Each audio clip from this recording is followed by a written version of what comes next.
roach or a bean that's sitting in my sink. Well, I just poked it and it did nothing, so I guess it must be a dead roach or a bean.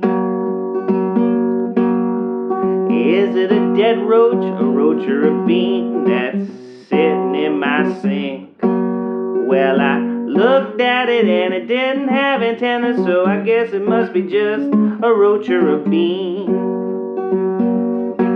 Is it simply a roach or simply a bean that's sitting in my sink? Well, I put it in my mouth and it didn't taste like paper and weed. I guess it must be just simply a bean.